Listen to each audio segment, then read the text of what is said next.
भाई कोई सवाल कर सकते सीधो रोल कर दे। હું આપે પૂછી લો हाँ पूछ लो। પ્રતાપભાઈ, અમરેલી રેપકાંડને લઈને સરકારે જવાબ આપ્યો છે કે કોઈ પણ મહિલાની રાત્રિ દરમિયાન ધરપકડ કરવામાં આવી નથી. અન્ય લોકોની ધરપકડ થઈ છે, પરંતુ કોઈ પણ પ્રકારની મહિલાની ધરપકડ રાત્રિ દરમિયાન નથી. તેવો સરકારે જવાબ વિધાનસભા ઉપર આપ્યો છે. गुजरात विधानसभा अंदर 2017 થી 2022 सुधी हूँ पण धारासभ्य रह्यो। भूतकाल में मीडिया पर घणी वखत अमे बोली चूक्या छीए कि गुजरातनी जनता ने हालनी विधानसभा लाइव प्रचारण करती नथी ने साथे साथे गुजरातने गुमराह करी रही छे। आजना प्रश्नना जवाबमां न्यायना मंदिरनी अंदर सवालना जवाबमां खोटा जवाब आपी गुजरातनी आंखमां धूळ नाखवानुं काम भारतीय जनता पार्टीनी सरकारे खुलेआम सरेआम कर्युं छे।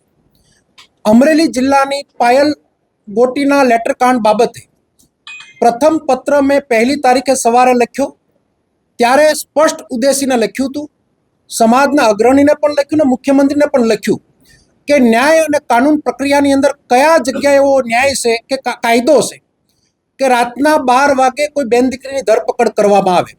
मीडियानो आभार मानीश, टोटल मीडियाए आ प्रश्नने उजागर कर्यो अने जेलमां नाखेली दीकरीने बहार लाव्या।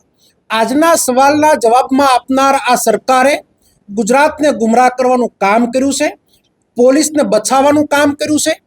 खुल्लेआम हूँ मीडिया मार्फत भारतीय जनता पार्टीने अने एनी सरकारने चेलेन्ज करूं छुं के 2012 एटले के 12मा महीनाना 2024 27 तारीखे रातना 12 थी आखाए जिल्लाना अमरेली जिल्लामां आवता फूटेज सीसीटीवी फूटेज कैमरानी डिक्लेरेशन करे।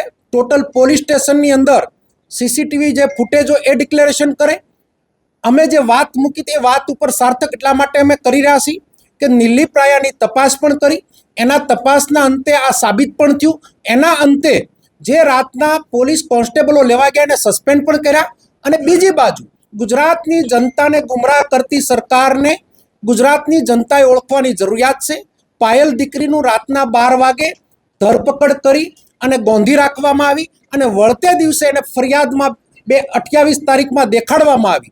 माटे आजना सवालना जवाबमां गुजरातनी सरकारे गुजरातने गुमराह कर्युं छे अने भूतकाळमां कीधुं एम विधानसभा चालवा पूरती चाले छे अने प्रजाने गुमराह करवानुं विधानसभानी अंदर कार्य थई रह्युं छे। This is clearly an internal organizational meeting. What we are planning is to party और संगठन मजबूत करने के लिए क्लियर ऑर्गेनाइजेशन का मीटिंग है। पूरा समय वर्कर्स के लिए block president, DCC president and प्रदेश ऑफिस बेयर के लिए उनका सुनने के लिए दिया। पूरा उनका व्यू क्या है, उनका रास्ता क्या है, गुजरात का संगठन का रास्ता क्या है, उनका व्यू क्या है उसी इश्यू पर क्योंकि गुजरात पूरा होम टाउन है।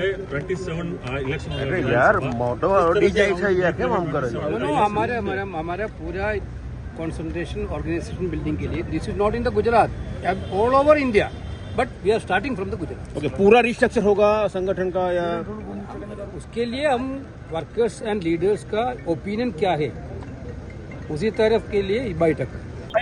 આજે ગુજરાત કોંગ્રેસ અને ગુજરાત માટે આનંદનો દિવસ છે કે લોકસભામાં વિરોધ પક્ષના નેતા અને એક સાચા અર્થમાં જે જનનેતા છે એ રાહુલ ગાંધીજીએ આજે ગુજરાતની ધરતી પર આવીને કોંગ્રેસના તમામ પદાધિકારીઓ કાર્યકરો સાથે ખુલીને સંવાદ કર્યો।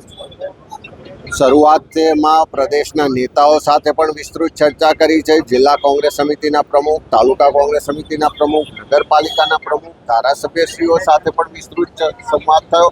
ખુલીને સંગઠનને મજબૂત કરવા માટે પક્ષની ક્યાં કમજોરી છે, કયા કાર્યક્રમો થવા જોઈએ, લોકોના શું સમસ્યા પ્રશ્નો છે, ક્યાં સરકારની નિષ્ફળતાઓને લોકોને ડરાવા દબાવવાની રાજનીતિ થઈ રહી છે, આ બધા જ વિષયો પર વિસ્તૃત ખુલ્લા મને સંવાદ થયો છે। હું માનું છું કે આ સંવાદના માધ્યમથી ગુજરાત કોંગ્રેસના સંગઠનને પણ એક નવી ઉર્જા મળશે, સંગઠન વધારે મજબૂત થશે અને આવનારા સમયમાં લોકોના પ્રશ્નોને લઈને જે જન આંદોલનના સ્વરૂપમાં રસ્તા પર ઉતારવાનું છે એની રણનીતિ નક્કી કરવા માટે પણ આ સંવાદ ખૂબ ઉપયોગી થશે। કોંગ્રેસની નિષ્ફળતા ઉપર શું કોંગ્રેસમાં ભવિષ્યમાં દેખાશે રસ્તાઓ ઉપર?